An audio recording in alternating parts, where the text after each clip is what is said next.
So ఎలా ఉంది ఇప్పుడు ఫీలింగ్? ఎందుకంటే మూవీ రిలీజ్ అవుతుంది, ఎక్సైట్గా ఉన్నారా, టెన్షన్గా ఉన్నారా?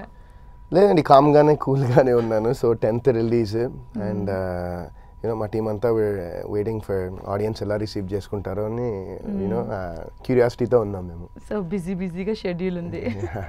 So first of all thank you so much, ఈ బిజీ షెడ్యూల్లో కూడా మాకు టైం ఇచ్చారు. అయ్యో థ్యాంక్ యూ అండి, thank you for having me on this program. Thanks a lot. So ఎలా ఉండింది అసలు? ఫస్ట్ అసలు ఎటువంటి ప్రస్థానం లేదు, చాలా అప్స్ అండ్ డౌన్స్ చూశారు. సో హ్యాపీ డేస్ అసలు ఎలా హ్యాపీనింగ్ అయింది అసలు?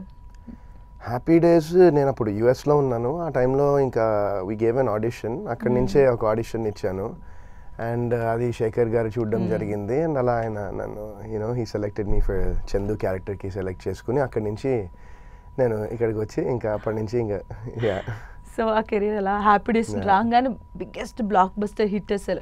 యూత్ అంతా మీ ఫ్యాన్స్ అయిపోయారు. ముఖ్యంగా మీరు అప్పుడే ఎన్ఆర్ఐగా వచ్చి ఆ తెలుగు యాక్సెంట్కి అమ్మాయిలు అసలు ఫిదా అయిపోయారు కంప్లీట్గా. సో అప్పుడు ఎలా ఉంది స్టార్టింగ్ పీరియడ్లో? మీకు ఏమనిపించేది? అంటే ఎటువంటి తెలియదు కదా సినిమా గురించి కానీ, ఐ థింక్ ఎవరి బ్యాక్గ్రౌండ్ కూడా ఎవరు లేరు. సో ఆ రిసీవింగ్ ఎలా తీసుకున్నారు అప్పట్లో?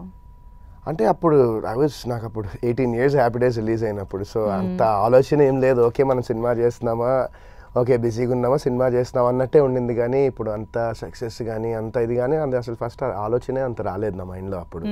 బికాస్ ఐ గెస్ ఏజ్ కూడా అలాంటిది కదా. సో సో ఆ డేస్ అంతా ఎంజాయ్ అయిపోయింది కదా. అంటే ఈవెన్ మూవీ కూడా దానికి సంబంధించింది హ్యాపీ డేస్.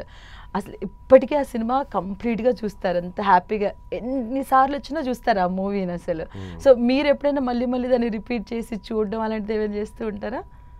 లేదండి, అంటే ఈ మధ్యన అసలు నేను చూడలేదు. మేబీ ఇప్పుడు చాలా ఏళ్ళు అయి ఉంటుంది చూసి. నేను మళ్ళీ చూడాలి డెఫినెట్గా. అండ్ దాని